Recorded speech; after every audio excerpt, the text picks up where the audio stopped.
Connecting is a powerful metaphor for IT and higher education. Anyone and everything can be interconnected: people, resources, data, ideas.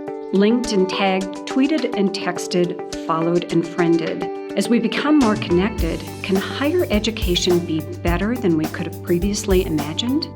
It's complex and messy in a bring-your-own-device, do-it-yourself learning, there's an app for that world. Yet it promises agility, flexibility, and personalization, and anyone can participate.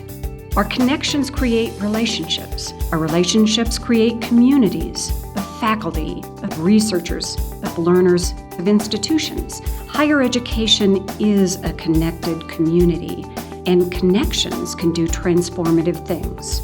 When education is connected, it forms a pathway. Formal and informal learning are no longer separated. Learners can connect to an ever-widening circle of mentors, peers, experiences, and knowledge. Games, simulations, collaboration tools, and augmented reality can help learners connect the dots in ways never before possible. Progress to degree becomes visible with data-driven dashboards. Success is improved with alerts and interventions.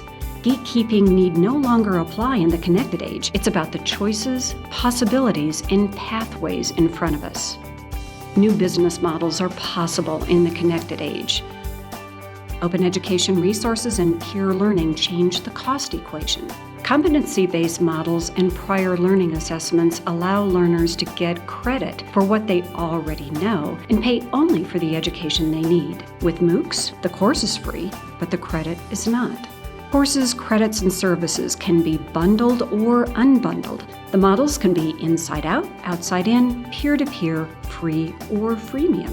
We created these technologies. When everything is connected, the possibilities are endless. We can change learning experiences, catalyze new forms of scholarship, design new institutions, and interconnect with a world made better by education. We are creating the connected age.